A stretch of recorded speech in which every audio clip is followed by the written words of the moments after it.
സംസ്ഥാനത്ത് തുടരുന്ന അതിതീവ്ര മഴയെക്കുറിച്ചാണ് ഇന്നത്തെ ആദ്യത്തെ വാർത്ത. കാരണം കഴിഞ്ഞ ദിവസങ്ങളിലൊക്കെയായി മൺസൂൺ എത്തും മുമ്പേ, കാലവർഷം എത്തും മുമ്പേ തന്നെ മൺസൂണിന് സമാനമായ മഴയാണ് നമ്മുടെ സംസ്ഥാനത്തുടനീളം എല്ലാ ജില്ലകളിലും ലഭിച്ചുകൊണ്ടിരിക്കുന്നത്. കഴിഞ്ഞ ദിവസം പലയിടങ്ങളിലും അതിതീവ്രമായ ശക്തമായ മഴ ലഭിക്കുന്ന ഒരു സാഹചര്യമൊക്കെ ഉണ്ടായി.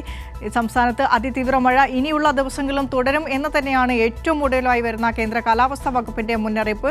നിലവിൽ 2 ജില്ലകളിൽ റെഡ് അലേർട്ട് പ്രഖ്യാപിച്ചിട്ടുണ്ട്. 8 ജില്ലകളിൽ ഓറഞ്ച് അലേർട്ടും 4 ജില്ലകളിൽ യെല്ലോ അലേർട്ടും തുടരുകയാണ്. ഇതിനിടെ ബംഗാൾ ഉൾക്കടലിൽ ഈ വർഷത്തെ ആദ്യത്തെ ഒരു ചുഴലിക്കാറ്റ് കൂടി രൂപപ്പെട്ടിട്ടുണ്ട്. ഈ ചുഴലിക്കാറ്റിന്റെ ഫലമായി കൂടുതൽ മഴ ശക്തമാകാനുള്ള ഒരു സാധ്യതയാണുള്ളത്. മത്സ്യബന്ധനത്തിന് നിലവിൽ വിലക്ക് തുടരുന്നുണ്ട്. ഈ വിലക്കുകളൊക്കെ ലംഘിച്ച് മത്സ്യബന്ധനത്തിനായി പോകാതിരിക്കുക. മൺസൂൺ കാലത്തിന് മുൻപായുള്ള സ്കൂൾ വെക്കേഷനൊക്കെ അവസാനിക്കാൻ പോവുകയാണ്. വിനോദസഞ്ചാരത്തിനൊക്കെ ആളുകൾ ഇറങ്ങുന്ന ഒരു സമയം കൂടിയാണ്. പക്ഷേ ഇത്തരത്തിലുള്ള കാലാവസ്ഥാ മുന്നറിയിപ്പുകളൊന്നും അവഗണിക്കാതിരിക്കുക. കാരണം അപകടം എല്ലായിടത്തും പതുങ്ങിയിരിക്കുന്നുണ്ട്. പ്രത്യേകിച്ച് മഴക്കാലത്ത് സാംക്രമിക രോഗങ്ങളൊക്കെ പടർന്നു പിടിക്കാനുള്ള ഒരു സാഹചര്യമൊക്കെ കൂടുതലാണ്.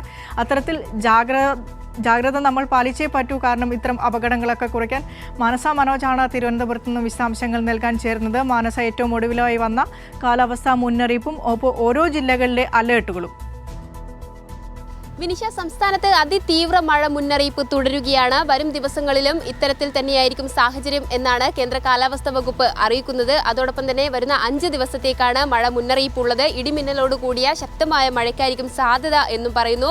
അതോടൊപ്പം തന്നെ വരുന്ന മണിക്കൂറുകളിൽ ഈ 40 കിലോമീറ്റർ വരെ വേഗതയിൽ വീശിയേക്കാവുന്ന കാറ്റിനും സാധ്യതയുണ്ട്. പൊതുജനങ്ങൾ അതീവ ജാഗ്രത പാലിക്കണമെന്ന നിർദ്ദേശം നൽകുന്നുണ്ട്. അതോടൊപ്പം തന്നെ മലയോര മേഖലകളിലായിരിക്കും ഏറ്റവും കൂടുതൽ ശക്തമായ രീതിയിൽ മഴ ലഭിക്കുക എന്ന മുന്നറിയിപ്പാണ് നിലവിൽ ലഭിച്ചിരിക്കുന്നത്.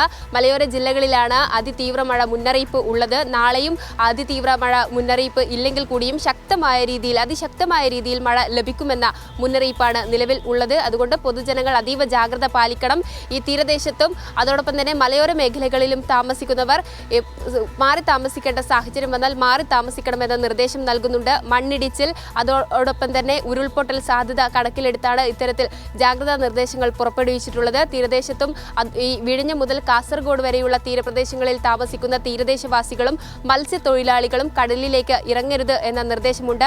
ഉയർന്ന തിരമാലയ്ക്കും കടലാക്രമണത്തിനും സാധ്യതയുണ്ട്. അതുകൊണ്ട് തീരദേശത്ത് താമസിക്കുന്നവർ അതീവ ജാഗ്രത പുലർത്തണമെന്ന മുന്നറിയിപ്പാണ് നൽകുന്നത്. അതോടൊപ്പം തന്നെ ഈ ബംഗാൾ ഉൾക്കടലിൽ ഇന്ന് ചുഴലിക്കാറ്റ് രൂപപ്പെടുന്ന ഒരു സാഹചര്യമുണ്ടായിരുന്നു. അത് അതിതീവ്രമാകാൻ സാധ്യതയുണ്ട്.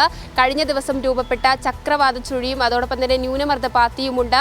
തെക്കൻ കേരളത്തിന് മുകളിലായാണ് ചക്രവാത ചുഴി നിലനിൽക്കുന്നത്. ഈ ബംഗാൾ ഉൾക്കടലിൽ രൂപപ്പെട്ട ന്യൂനമർദ്ദം നാളെയോടെ ശക്തി പ്രാപിക്കാൻ സാധ്യതയുണ്ട്. ഇതോടെ സംസ്ഥാനത്ത് കാലവർഷം നേരത്തെ എത്തിയേക്കുമെന്ന നിഗമനത്തിലാണ് കേന്ദ്ര കാലാവസ്ഥാ വകുപ്പ് ഉള്ളത്. അതോടൊപ്പം തന്നെ ഈ ചുഴലിക്കാറ്റ് ഞായറാഴ്ചയോടെ തീരം തൊടും എന്ന നിർദ്ദേശമാണ് ലഭിച്ചിരിക്കുന്നത്. അതുകൊണ്ടും ജാഗ്രതാ നിർദ്ദേശങ്ങൾ കൈവിടാതെ പൊതുജനങ്ങൾ സുരക്ഷിതമായി ഇരിക്കേണ്ട സാഹചര്യങ്ങൾ വരുമ്പോൾ അധികൃതരെ അറിയിച്ച് അധികൃതരുടെ നിർദ്ദേശാനുസരണം മാറി താമസിക്കണമെന്ന മുന്നറിയിപ്പാണ് ഏറ്റവും ഒടുവിൽ കേന്ദ്ര കാലാവസ്ഥാ വകുപ്പ് മുന്നോട്ട് വയ്ക്കുന്നത്.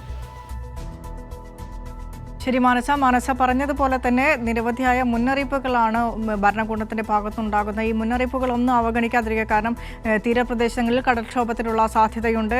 രാത്രി സഞ്ചാരം കുറയ്ക്കുക. വിനോദസഞ്ചാര കേന്ദ്രങ്ങളിലേക്കുള്ള യാത്ര ഒക്കെ സൂക്ഷിച്ചു വേണം നടത്താൻ. രാത്രി യാത്രകളിൽ ഈ റോഡുകളിലേക്ക് വൈദ്യുതി ലൈൻ പൊട്ടി വീഴാനും മരങ്ങൾ കടപുഴകി വീടിന് റോഡ് ഗതാഗതം സ്തംഭിക്കാനും ഒക്കെയുള്ള സാധ്യതകളുണ്ട്.